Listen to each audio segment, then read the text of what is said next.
When I was a teenager, I was very shy. I felt really nervous around people and sometimes thought I might have been on the autism spectrum. I was into nerdy things like reading books and playing video games all the time. It didn't help that I didn't have any brothers or sisters. My mom and dad would always tell me to go outside and play sports or make friends, but I always felt best when I was by myself. We live on the edge of a big city, and our town was still growing at the time. So many of the houses were built to spec, not like the suburbs, where the houses look identical. Our closest neighbor was about 200 yards from our house. We live in a big 5-bedroom house with a huge yard. My mom and dad were tenured professors at the big university in the city. They would leave home at 6 in the morning and come back when it was getting dark outside. Because we live in a somewhat countryside with dirt road, I had to walk about half a mile to catch the school bus at 7:30 in the morning. One day,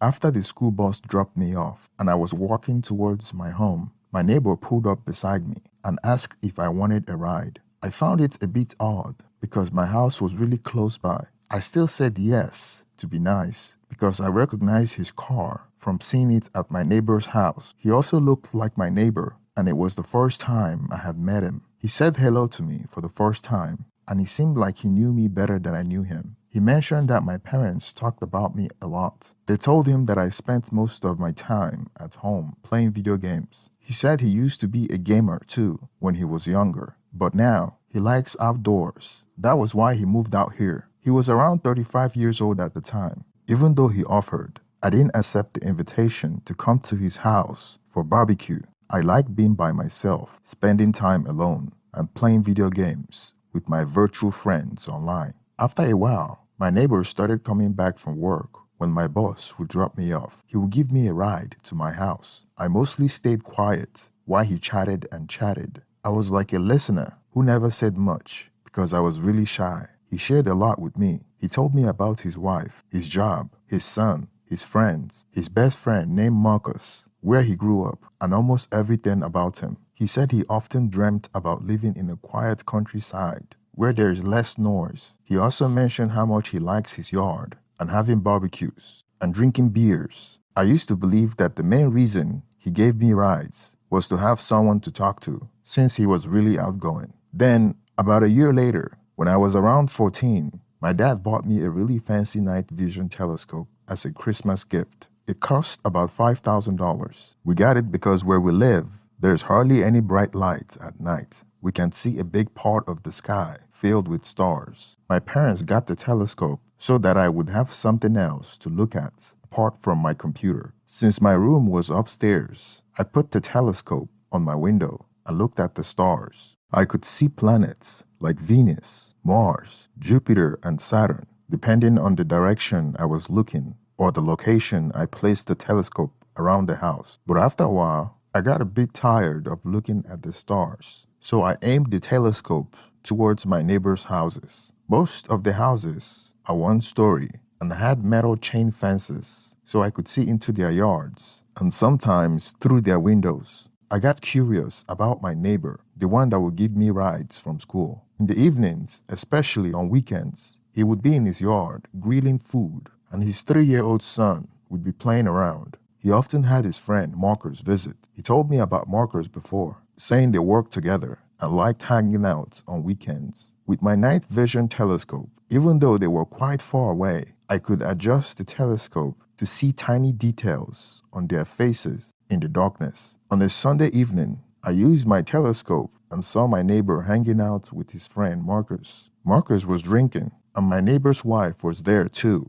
with their son playing around in the quiet night. At first, I thought it was the same as every other weekend and was about to return to my computer, but then I saw something that made me very interested. I noticed that Marcus grabs my neighbor's wife's breast whenever he's not watching. It confused me for a moment because I didn't get what was happening and why Marcus was doing that when my neighbor wasn't looking. She tried to knock his hand off, but didn't attempt to move away. What surprised me was that he was doing this in front of their 3-year-old son. At that time, I was 14 years old, and I knew what infidelity meant. Even though I was still a virgin and not very good at social dynamics. I understood the situation I was seeing through my telescope. They had my full attention because he only touched her when the neighbor wasn't watching, like an erotic game between each other. Sometimes it could be as much as 10 minutes between when he touched her. So I decided to attach a recorder to the telescope and started recording what was happening. This went on until my neighbor went back into the house, and Marcus immediately got up, went straight to sucking my neighbor's wife's stuff. I was shocked. Back then,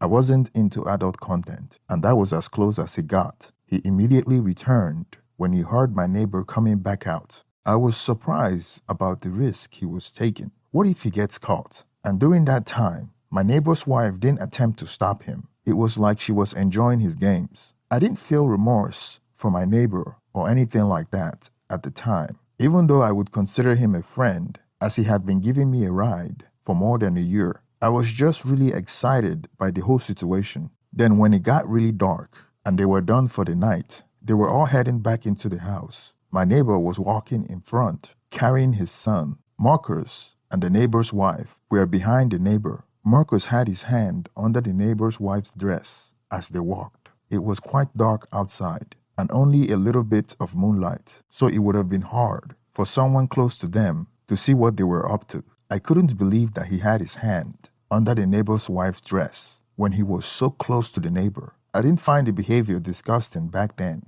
I actually found it kind of exciting. It wasn't until the next week, probably on a Wednesday, that the neighbor gave me a ride again. He was talking about how much fun he had over the past weekend, not knowing that his friend had been touching his wife intimately. I felt sorry for him and fought the temptation to tell him the truth. After I went back home, I remember feeling bad for feeling excited why my neighbor was being betrayed by his best friend's action. I told myself that I would find the bravery to tell him the next time I saw him. Luckily, the very next day he gave me a ride again. However, I wasn't really paying attention to what he was saying that day because I was busy thinking about how to tell him that his wife was involved with his best friend. I was trying really hard to find the courage to say it, but it was difficult. I remember him arriving at my house and waiting for me to open the passenger car door, but I was still trying to figure out how to tell him that his wife was being unfaithful. He saw that I was having a hard time trying to say something. I was just sitting there, feeling like I couldn't speak properly, like a confused boy.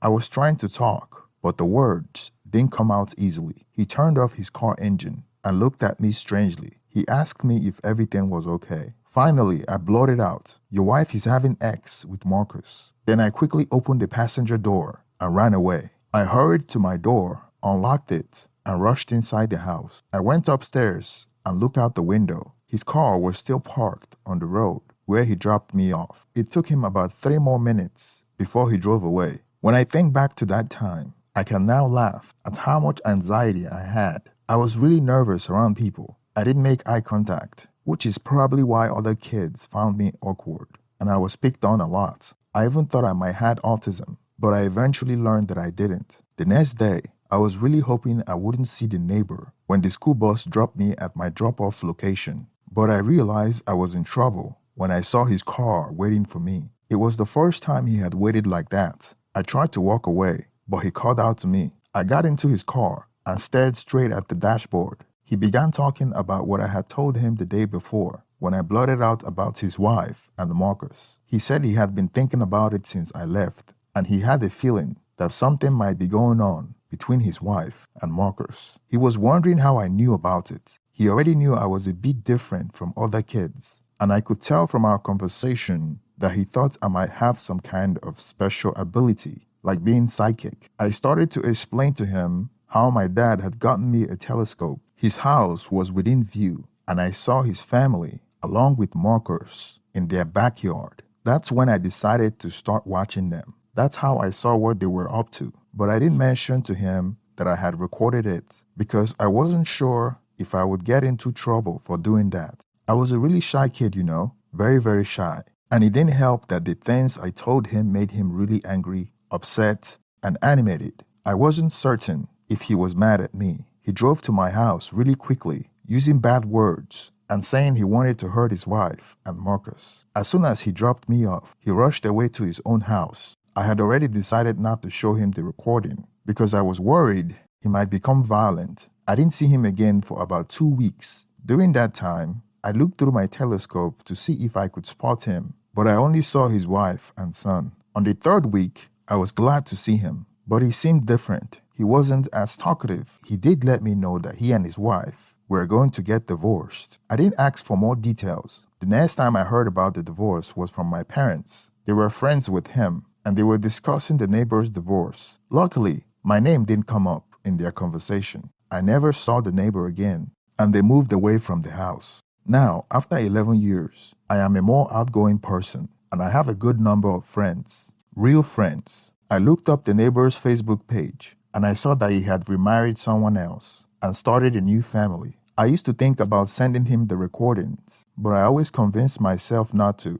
It might bring back old painful memories, and I am not sure if it would be helpful. And I am not even sure if it's allowed by the law. Thank you for making it to the end of this video. Please support the channel by hitting the thumbs up for the algorithm. Please subscribe if you haven't already. And let's get some reaction on the comment section. Thank you and